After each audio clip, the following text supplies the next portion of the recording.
There are tons of business podcasts to choose from, but only one has the stamp of approval. Kristen Stampini is South Florida's leading real estate entrepreneur and your trusted source for everything real estate.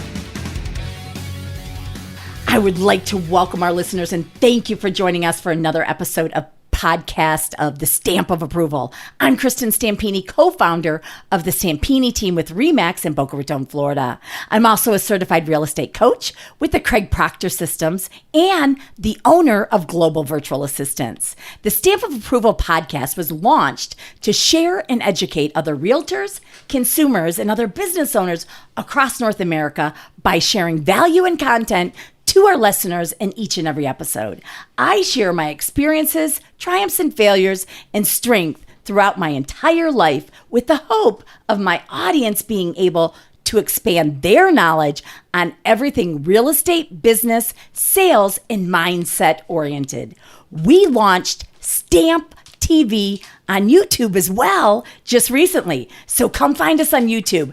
I actually share weekly real estate tips to all of you. So if you like our podcast, all I'm asking is that you please share it with others that would enjoy it as well. So today I have my friend who I've known for a really long time, Giselle Camilo. So Giselle is a Florida native born in Miami Beach. Giselle began her career in the insurance field in 2003. And in 2011, she accepted a position as a branch manager for the largest all-state agency in the country. After a few years of successfully managing multiple locations, she was promoted to director of operations.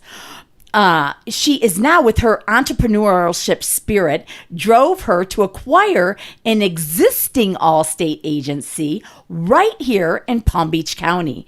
As a business owner, Giselle enjoys serving her community and providing jobs. And actually, Giselle is our all-state agent as well. You know, she's a leader and active in many, many organizations all throughout that serve in South Florida. And Giselle enjoys connecting other business-minded individuals to each other throughout networking. You know, Giselle is bilingual in Spanish and Portuguese.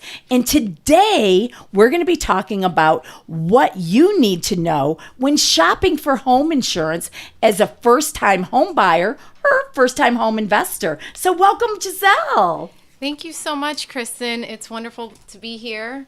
Thank you for having me. So, of course, and this is your first time ever doing a podcast, huh? This is the first time. Well, welcome. I'm excited to do it with you. I'm excited as well. So you've come and done actually lots of, training and education in my office and actually to investors that we've had and things like that.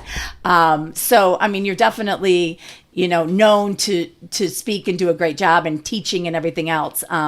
And so this is going to be easy for you. But welcome. Let's jump right in and talking to, what do people actually need to know as being a first-time home buyer or first-time investor? Well, as a first-time home buyer, there's so many things coming at you. You're dealing with a mortgage, you're dealing with the closing, the title agent, and the insurance often is something that you're just required to get as part of the mortgage process. And a lot of times it's overlooked as something that you really need to protect your investment with. So what we try to do at the agency is always give our new home buyers some information that they can take with them beyond the closing. And that's going to help them if they ever do have a claim.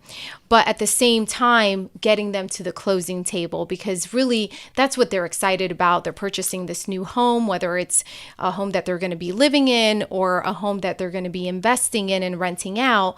They're going to need the insurance and they want to keep that cost low. They want to have the right coverage in case they do have a claim, and they want everything to be easy. And that's really what we do. So what should a investor, anybody actually purchasing, first-time home buyer, investor, or whatever, what should they look for in insurance? What you should be looking for in insurance is, as far as the coverage, that is the main portion of your policy that's going to pay if you do have a claim. So We've heard, I'm sure, friends, family that have had a claim in the middle of the night, pipe burst, there's water everywhere, and they don't know what to do. And so they call their insurance company. That is not the time you want to find out all the things that you're not covered for. Yeah. The time to find that out is before you take out the policy. So the things that you want to know is, how much coverage do I really need? I don't want to overpay for insurance.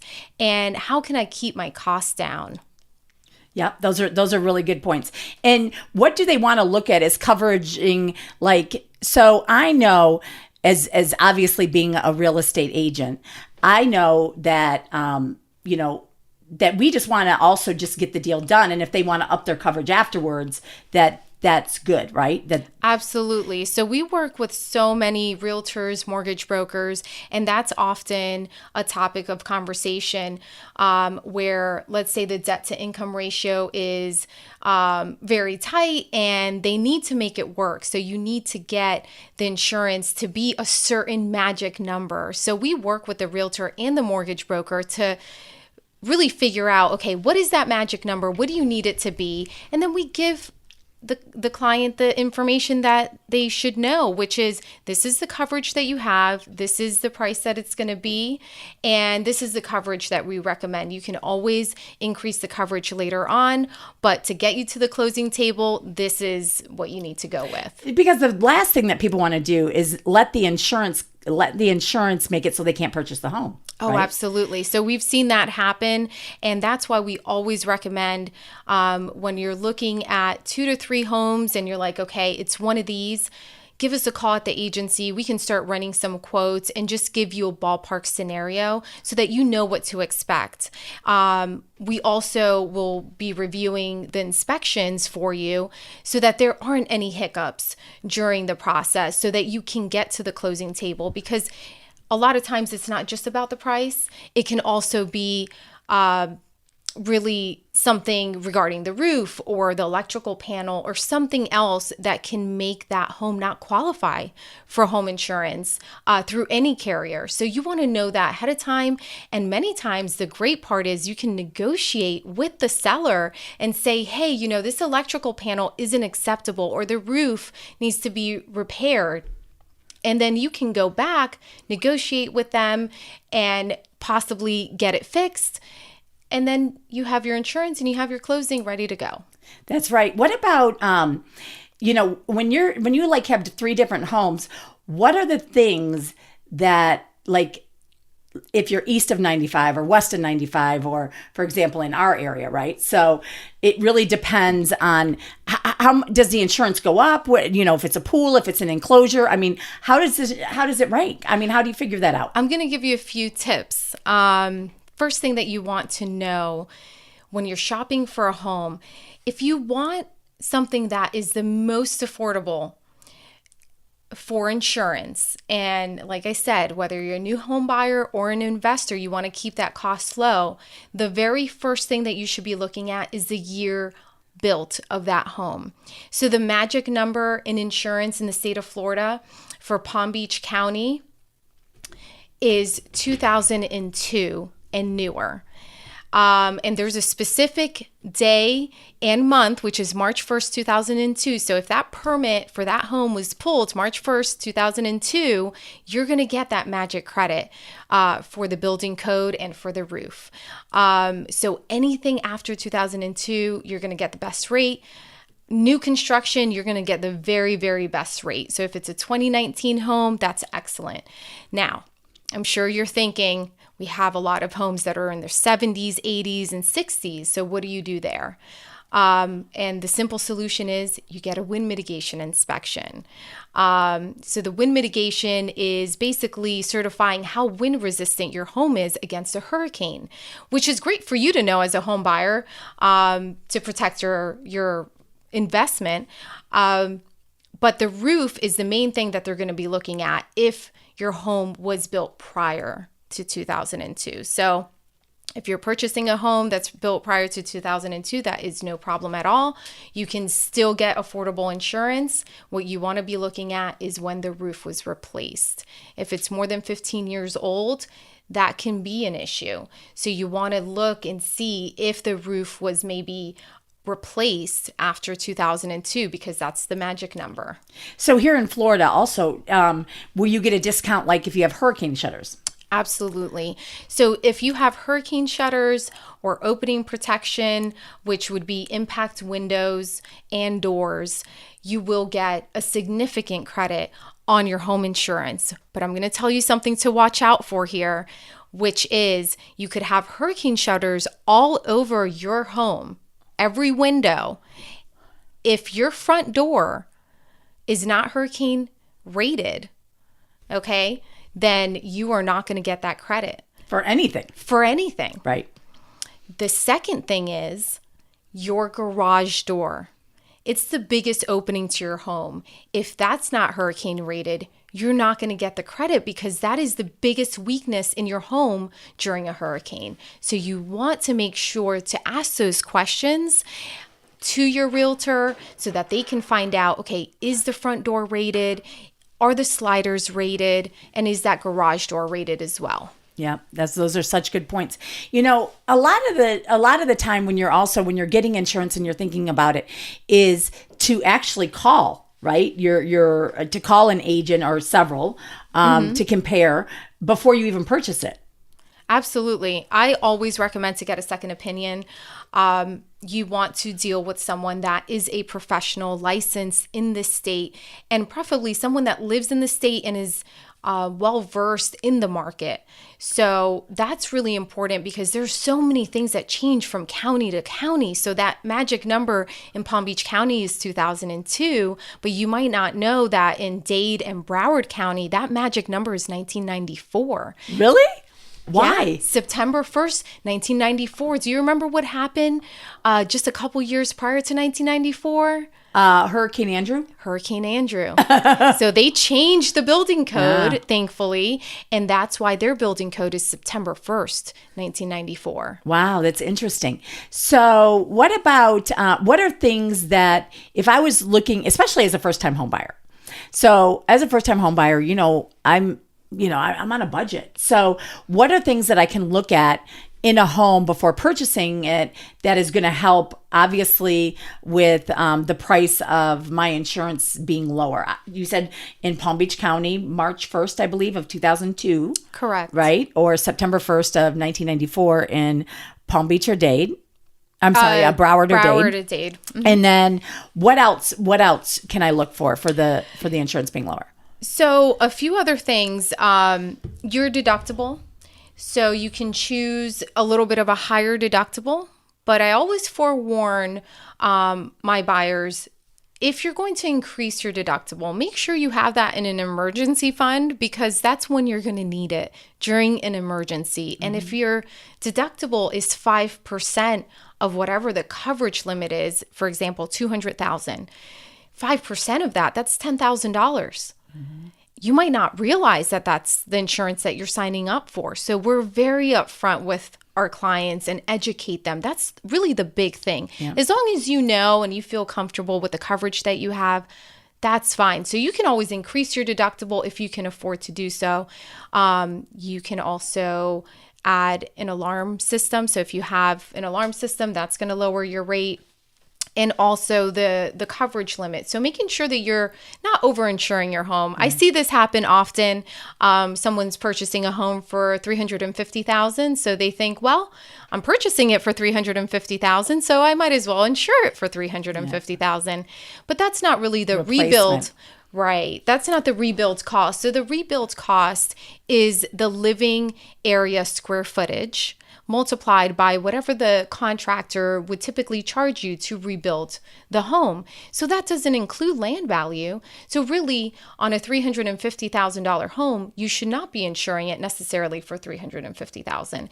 It oftentimes is closer to $300,000, depending on if you have a pool or other things. So when you talk about the deductible, so let's say I went from a $5,000 to a $10,000 deductible? I know obviously it depends on each case, but how much money would I be saving maybe in a year? That's a great question. So I've seen several companies give a very small credit for a much higher deductible. And that's why we do our due diligence to check and see what the options are and how much is it really going to save you. If it's $160 a year, it's not worth it. But sometimes you can see a difference of a couple $1,000s. Wow. Yeah. So that's huge. Yeah. So is there, as a first-time home buyer especially, is there like a, if I'm going to go buy a single-family home, let's say, and it's 1,000 square feet, is there, it doesn't have a pool, obviously there's a lot of different factors to it, but can you give us an example of around how much it would cost me to insure it? Sure.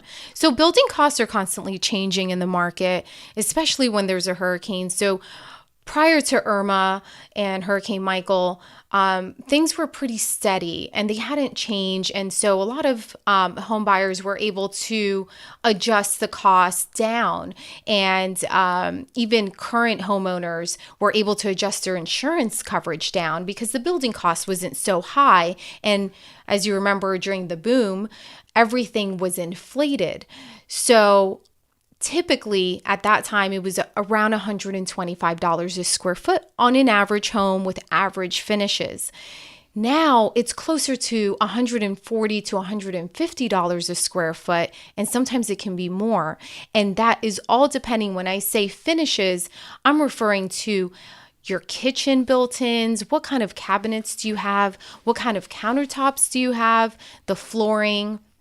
All those things make a difference in the square footage amount that you would be paying a contractor. Obviously, if you have a fireplace or built-ins and bookcases, that's going to be more. So you're just looking on average, obviously totally depends on a lot of things, but Sure. $140 to $150 Yes. per square foot. Absolutely. And then also, how about flood insurance?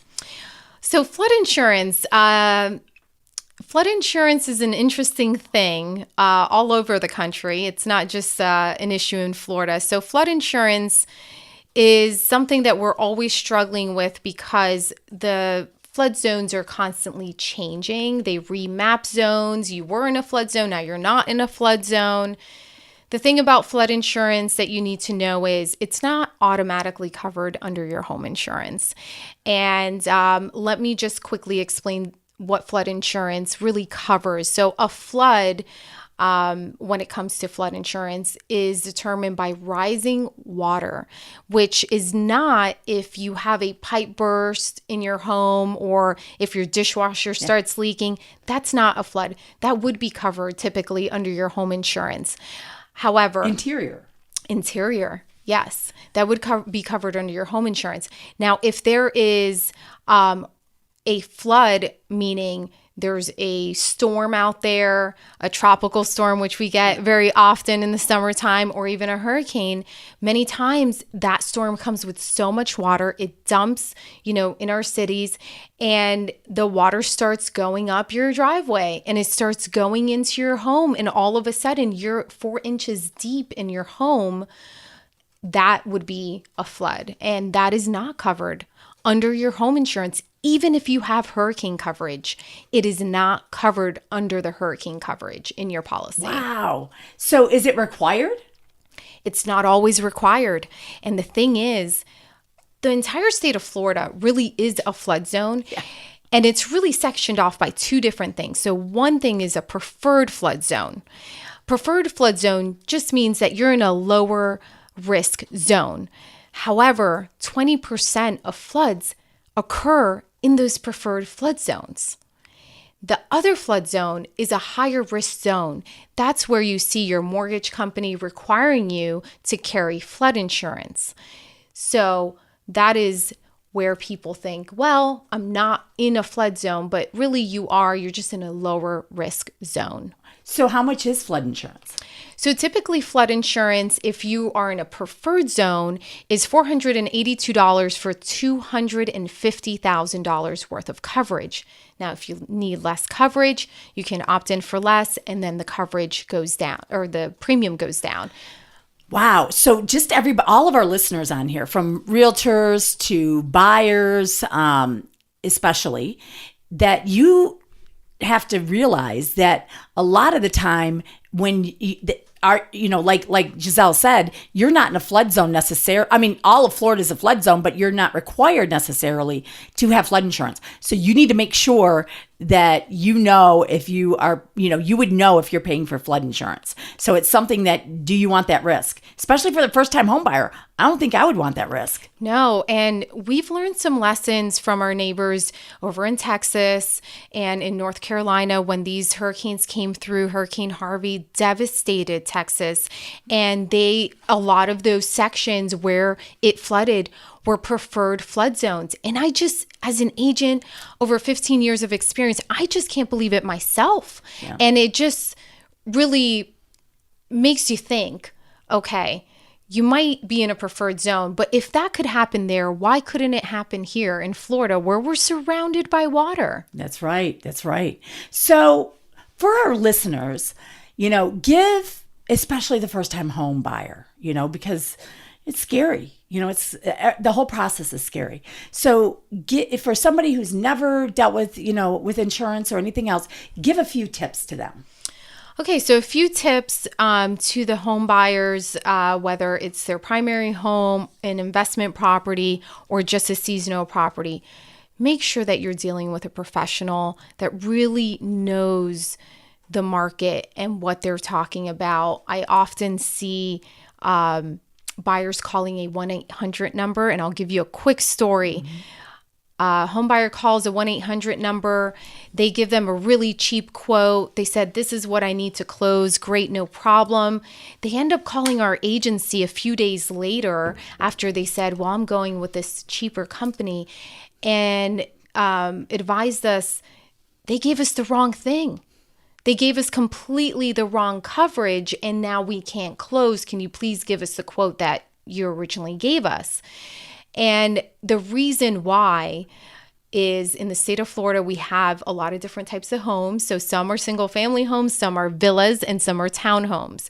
So if you're purchasing something that's a townhome or a villa, I just caution you to make sure that you know what type of insurance you are required to have. Your lender should know whether it's an interior policy only, where you're just covering the wall coverings in and your flooring and your countertops and your furniture, or if you need a single family home policy, even though it's a townhome or a villa, you might have to be covering the entire thing, including the roof. Yeah, that's great. Those are absolutely great tips. And not all insurance agencies are created equal. Unfortunately not. We have different experience levels. And like I said, if the person doesn't live in the area, they might not know. And it's really based on experience, if they know or not, if they've come across it or not. Fortunately, I've lived here my entire life, so I'm very familiar with the market, not just here in Palm Beach County, but I used to live in Naples, Florida, and I am very well versed on the West Coast here, Miami, Tampa. We have clients in Jacksonville, and they all have very unique needs. Yeah, such awesome information. So for our listeners, remember, Giselle is an all-state insurance owner. Okay, so and I trust her. Okay, she does, like I said, she does a lot of our personal insurance. Give them your information on how they can contact you for reaching out for insurance, referrals, or whatever else. How can they contact you? Great, thank you, Kristen. So in order to contact me, you can either call my office at 561-253-8000. You can also text into that number, and I'll give it to you one more time. It's 561-253-8000. And I'm here to help you with any questions that you may have on the home buying process, anything regarding insurance, not just home insurance, but any type of insurance question that you have, I'm happy to help. And to our realtors and mortgage brokers, I hope to partner with you and be able to help you get to your next closing quicker than ever. Awesome. Thank you, listeners. Thank you, Giselle. Everybody have an awesome day. Bye.